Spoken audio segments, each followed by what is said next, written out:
J'ai couché avec ma mère, avec mes sœurs, avec ma fille, ma tante, et le gardien du trésor, je suis là.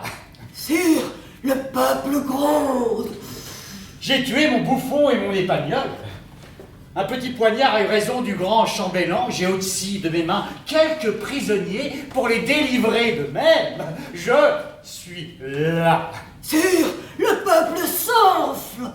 Près de 1000 jeunes gens nés sous le signe de la Vierge ont perdu subitement la vie en entrant dans le signe du Bélier.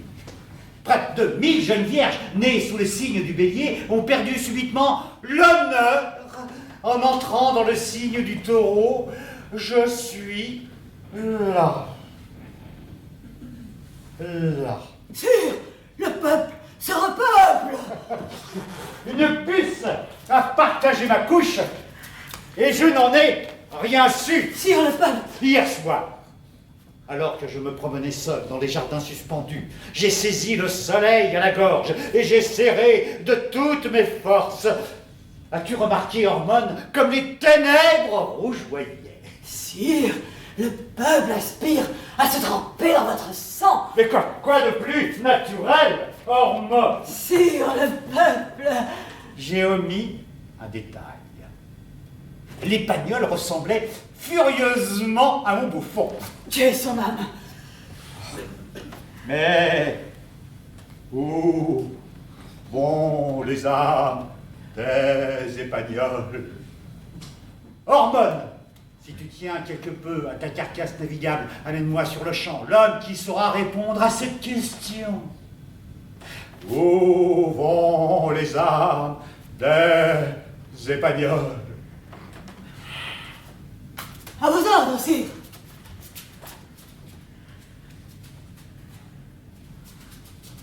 Hormone m'a fait quérir, me voici, majesté.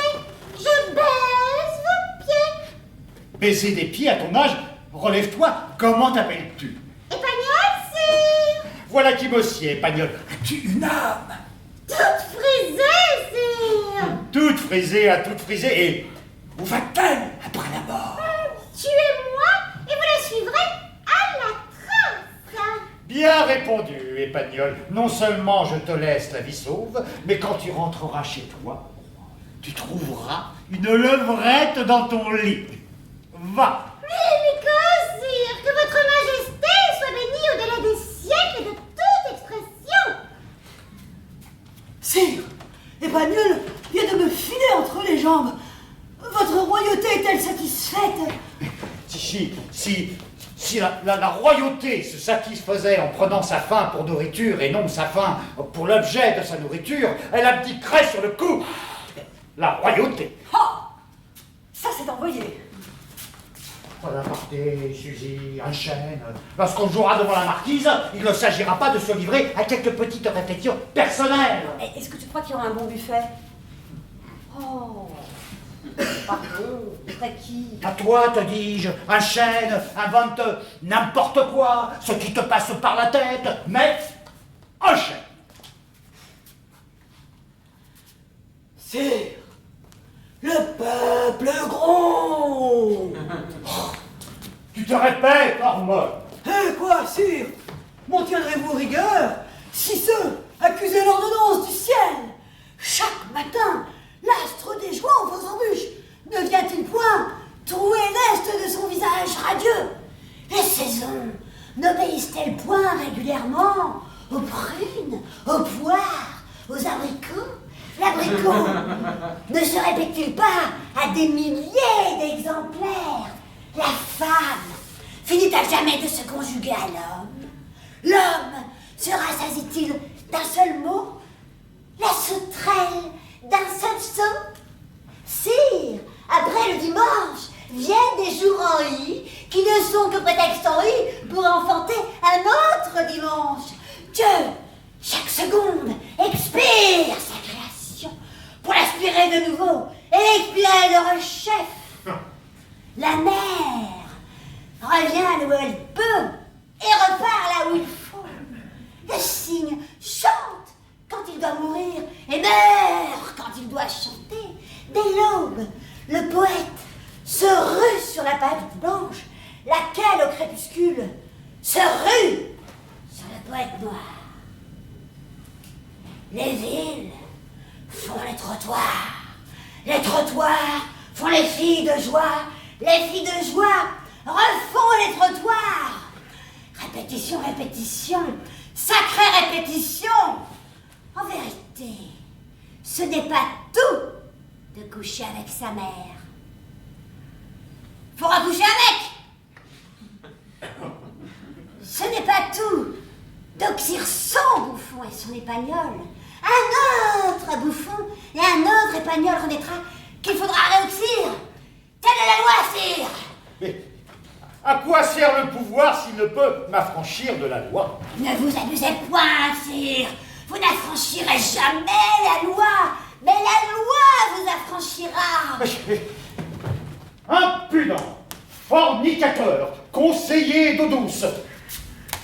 Tu insultes à ma dignité. Oh, ne te fâche pas, Arthur. Je veux dire, comment un ver de terre pourrait-il ébranler l'Himalaya? Écoute, Hormone, tu as contemplé le sein de ma nourrice, cela te donne quelques privilèges, mais n'en abuse point. Parle-moi de mon ancêtre, le vaillant Picrator Ier. Picrator Ier? Est-il exact que déguisant tous ces soldats en minaret, l'ennemi se prosternait, poussant les armes et criant de gracieuses clameurs, et qu'ainsi il remporta la victoire sans verser une seule goutte de sang. Majesté, je serre dans ma poche la lettre de capitulation du grand vizir. Lettre glorieuse entre toutes.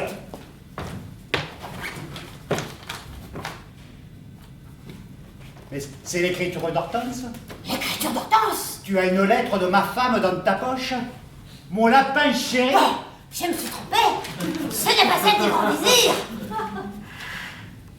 Suzy, donne-moi cette lettre. Majesté, j'assure votre majesté qu'elle ne traite point de votre cher aïeul Picrator Ier. Suzy, donne-moi cette lettre. Oh, qu'est-ce que tu crois, Arthur? Je ne crois rien, mais donne-moi cette lettre. Oh, quand tu me parleras sur un autre ton. Sur un autre tome? Écoute-moi, Suzy. Si, dans 3 secondes. Bravo, formidable!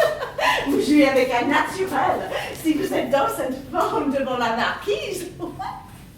Chérie, on te demande au téléphone. Au téléphone? Oui, Piguet. Ah, Piguet. Mais dépêche-toi, il appelle de province. Bon, ouais. J'y vais.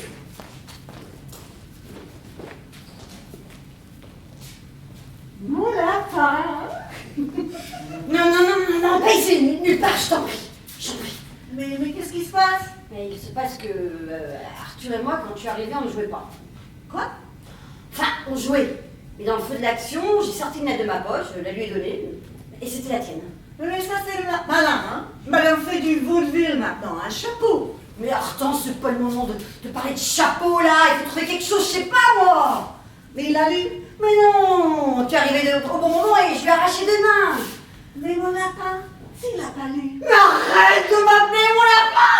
C'est énervant à la fin de pas y aller.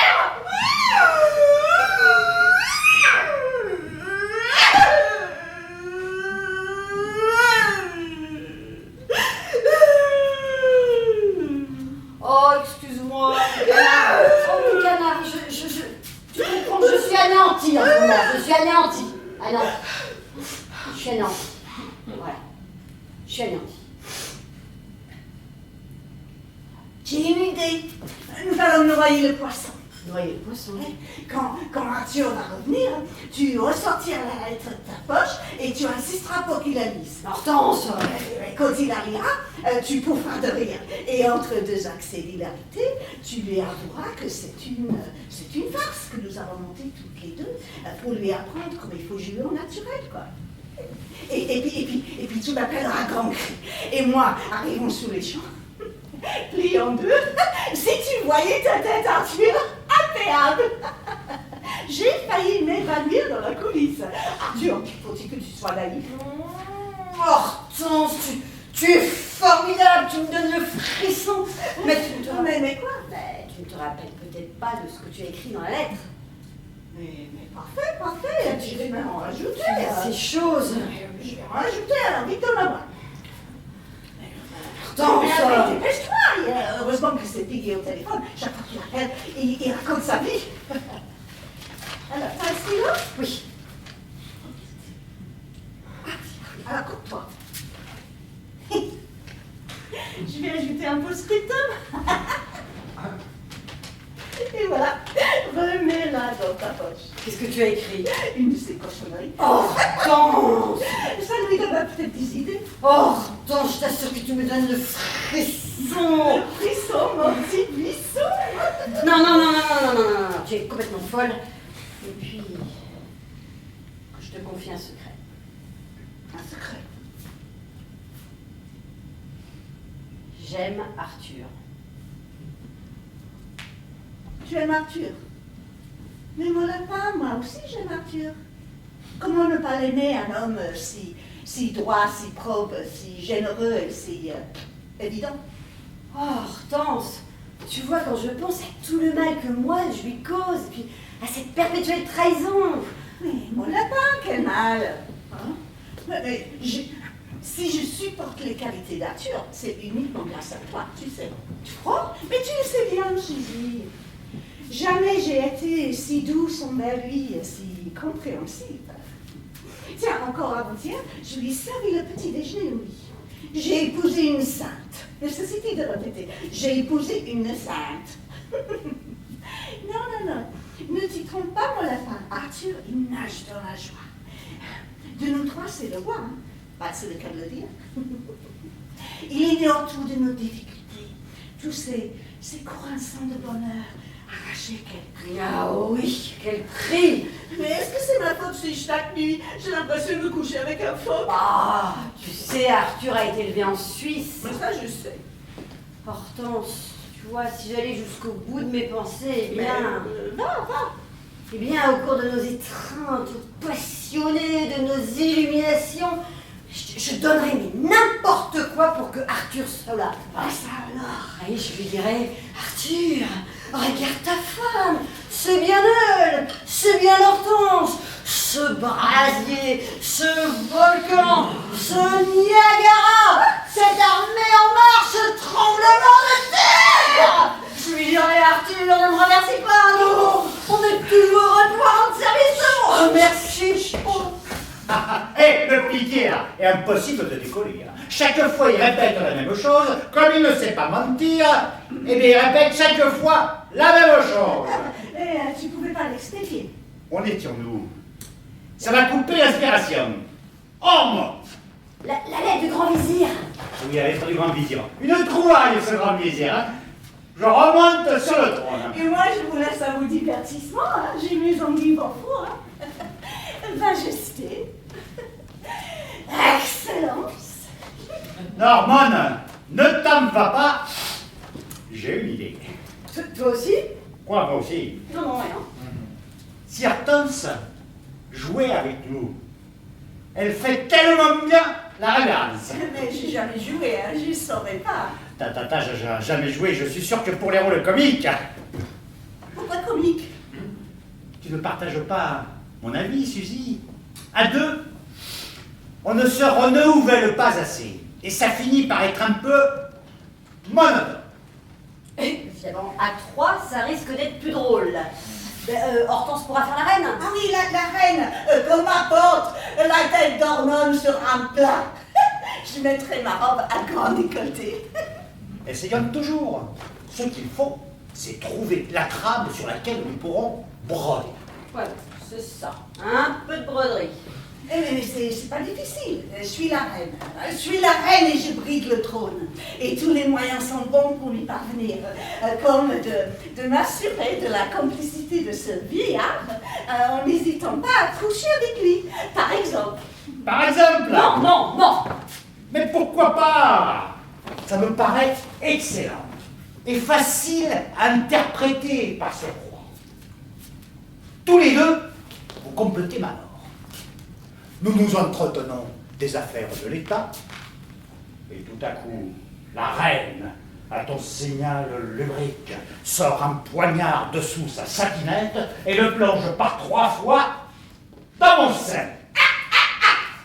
Toi, tu tâtes mon pouls pour t'assurer du bien fondé de mon cadavre, et à ce moment-là, brandissant la même lame encore toute chaude de mes globules rouges, l'enfonce sans coup férir dans ton dos de traître. Ça fera un joli raccourci. Du Shakespeare, hein, tout simplement du Shakespeare. Non, mais c'est ridicule, c'est usé. Et ta petite sœur, elle n'est pas usée. Alors, hoche! Lettre du grand vizir. Majesté, je serre dans ma poche la lettre de capitulation du grand vizir. Serre-la bien dans ta profonde hormone. Mais lisez-la, lisez-la. Sa seule vue me réjouit et verse sa baume sur mes plaies royales. Et à ce moment-là, j'arrive. Ma reine, hormone, prosterne-toi. Que nouveau, ma colombe? L'honneur de votre visite. Ah, sire, pardonnez à mes promptitudes, mais tandis que j'étais allongée sur ma couche, veillée par mes esclaves nus, un songe affreux s'est emparé de moi, me glaçant les membres d'effroi et me rendant quasiment aveugle et sourd et paralytique. Un songe? On devrait toujours s'inquiéter des songes. Parlez, femme, ne craignez point. Pitifiez, pitifiez. Vous, mon roi, vous, l'unique objet de mes tourments et mes soins, vous m'apparaissiez éblouissant comme l'aurore et léger comme l'arc de vos sourcils. Vous me tendiez les bras. Déjà, je m'y précipitais, le sang leste, dans le cercle magique de votre obédience. Lorsqu'une lame aiguë traverse l'espace, comme la foudre, et s'enfonçant dans votre cœur, vous chancelâtes. Oh! Ah! Le sang giclé se répandant sur ma fragile nudité. Lorsque, tout d'un coup, j'ai vu la main qui vous avait frappé. Non seulement je vis la main, mais je vis le bras. Non seulement je vis le bras, je vis l'homme. C'était Hormone! Hormone! Majesté, Quoi? si la reine n'était pas la reine. Hormone, le chevalier bardé de fer qui pleura son mélange, le vétéran de mes vertes années, la sentinelle de mon ombre, mais billevesé, madame, billevesé, et fumé, curriculum vitae, retournez en vos appartements, plongez vos 5 sens dans la piscine, reprenez vos esprits, madame. Ah, sire, je sens bien que vous n'avez pas le complexe de Brutus, mais pour l'amour de notre amour, je vous en supplie, écoutez ma faible voix. Et interrogez l'histoire. Les tragédies ne s'abattent-elles point sur cette terre parce que les hommes n'ont de cesse de piétiner les songes de leurs femmes? Je l'ai vu, vous dis-je, je l'ai vu, mais contemplez-le vous-même. Ce regard d'en bas, à ras de terre, cette bouche fielleuse, ces mains d'étrangleur, cet homme est un faux frère, sire, cet homme est votre ennemi. Oh, Hortense, tu vas un peu fort là. Oh, Arthur, tu ne trouves pas qu'elle pousse un peu de diapason? Le diapason est Madame Jude là, peut-être, peut-être. Mais enfin, finissons-en avec vos apartés. Mais c'était pour donner le change. Oui, c'est évident. Hortense est formidable. Tu ne partages pas mon avis. Bah si, enfin...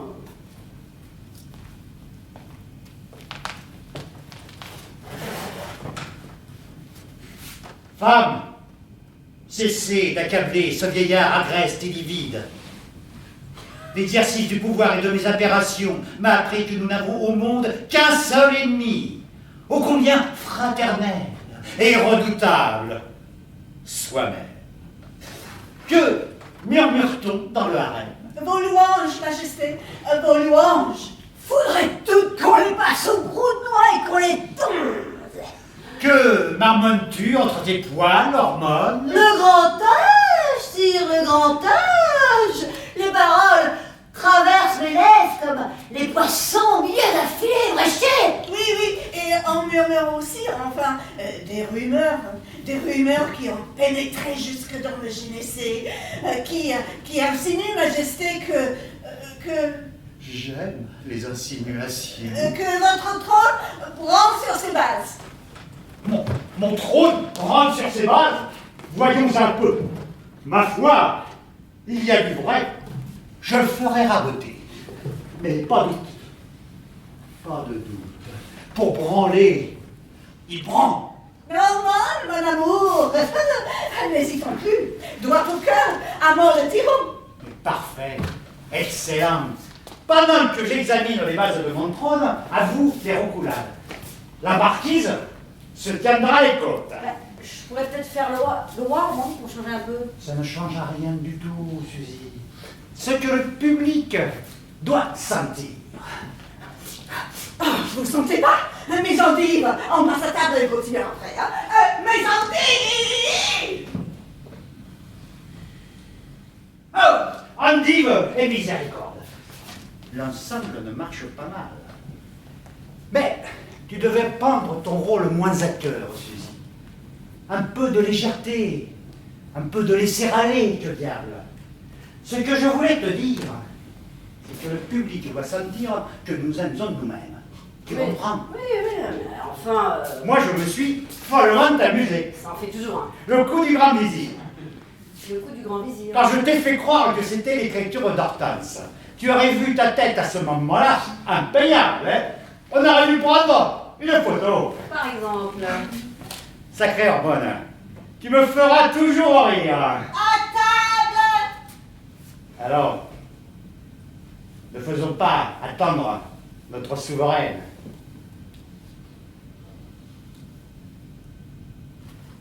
La vie est courte, hormone.